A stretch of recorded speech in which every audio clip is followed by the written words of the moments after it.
Madame la rapporteure veut compléter la question. Juste peut-être, voilà, avant qu'on vous laisse la parole, moi, ce que je veux vous dire, en fait, et ce qu'on veut partager avec vous, c'est que depuis le début de cette commission d'enquête, que ce soit sur les agressions sexuelles, les faits de racisme, d'homophobie, y compris d'ailleurs parfois de gouvernance financière et de ce qui se passe dans ce mouvement sportif, d'abord, régulièrement, quand on a interrogé des personnes, on nous a dit « c'est pas moi, c'est l'autre ». Ça, c'est systématique. On a eu le cas, d'ailleurs, pas plus tard que ce matin, où on avait reçu M. Borghini, on a reçu Mme Ardouin, on a reçu Noël Le Graët, on a reçu M. Lapère, et en fait, personne n'est responsable. Voilà. Sur les 4 personnes qui étaient là, pourtant, ils ont tous des responsabilités à des niveaux très différents, et on se rend compte que tout le monde se renvoie la balle en se disant « c'est pas moi, on a confié cette responsabilité à quelqu'un, c'est cette personne-là qui devait s'en occuper ».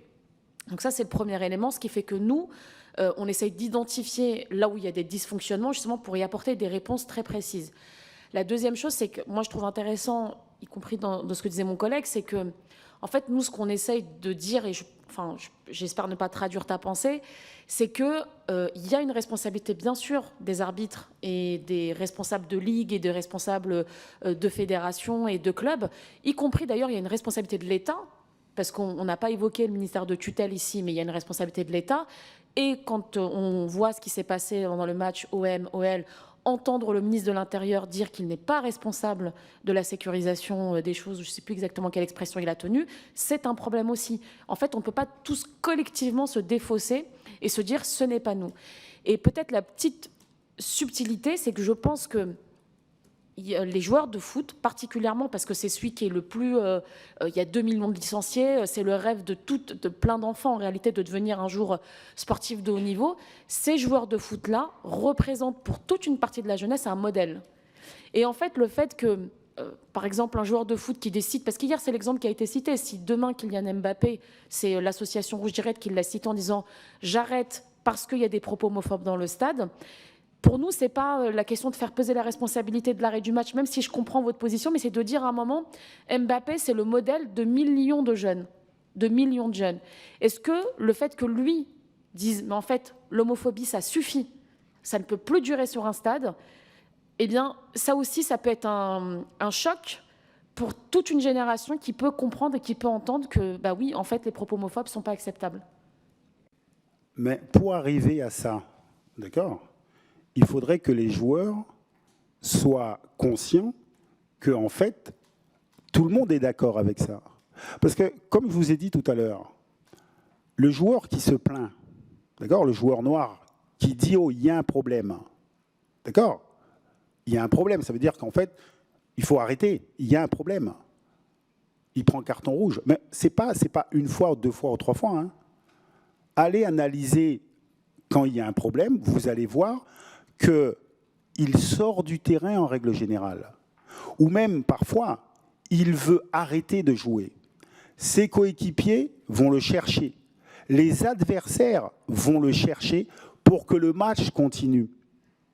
Parce que c'est ça la réalité de comment nous sommes éduqués. C'est en fait d'accepter les choses. Donc c'est pour cela que je comprends ce que vous dites. Moi, je suis le premier à dire aux joueurs qu'il faut éduquer, qu'il faut dire les choses. D'accord ? Dire les choses. Ne pas accepter les choses. Mais la réalité, c'est qu'en fait, vous pensez que les joueurs, en fait, sont dans une éducation et qui ne savent pas ce qui va se passer à ce moment-là. Déjà, premièrement, s'il n'y a que Kylian Mbappé, ça ne va pas marcher. D'accord ? Ça veut dire qu'on va l'appeler en disant non, mais vas-y, non, mais attends, on va aller dans le... T'inquiète pas, on va arranger ça. Parce que c'est comme ça que ça... C'est toujours comme ça, quand vous êtes sur le terrain. Parce qu'il faut être sur le terrain, c'est-à-dire qu'au départ, vous êtes là. C'est ça qui m'interpelle. C'est-à-dire que vous êtes sur le terrain. Vous êtes concentré. En règle générale, vous n'entendez pas vraiment ce qui se passe dans le stade parce qu'il y a une concentration totale. Et donc, c'est le joueur qui devrait entendre, alors que lui, il est concentré totalement, alors que tout autour du terrain, il y a des personnes qui pourraient totalement intervenir et légitimement intervenir, qui sont garants du spectacle. Je comprends ce que vous dites, attention, hein. Je comprends totalement ce que je vous dis. Je dis simplement qu'effectivement, peut-être que le fait de dire tout simplement Kylian Mbappé, en fait, c'est, comment je pourrais dire ça, c'est juste pour vous dire qu'en fait, ça ne va pas se passer. C'est juste pour vous dire ça, en fait. Ça ne va pas se passer. Ça veut dire qu'il faut éduquer les joueurs. Et pour éduquer les joueurs, d'accord, il faut que les joueurs aient conscience qu'en fait, ils participent tout un mouvement. Parce que le joueur, il peut vous dire pourquoi, en fait, moi, tout le monde entend là, les présidents, tout le monde, et vous me dites à moi d'arrêter le match. Oui, mais il faut que quelqu'un accepte. C'est pour ça que je parle d'éducation.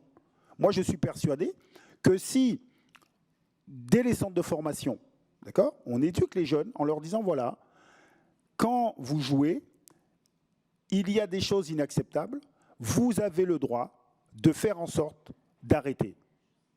Et donc, vous allez avoir toute une génération de joueurs éduqués dans un sens, mais là, ils ne sont pas éduqués dans ce sens-là. Hein. Les joueurs, aujourd'hui, ne sont pas éduqués dans ce sens-là. D'ailleurs, comme tout le monde, c'est-à-dire tout le monde est éduqué dans un sens, il faut que les choses continuent. Parce que c'est le plus important. La meilleure façon de lutter contre ces gens-là, parfois, on vous dit, c'est de les ignorer. Moi, je suis d'accord avec vous, il ne faut pas les ignorer.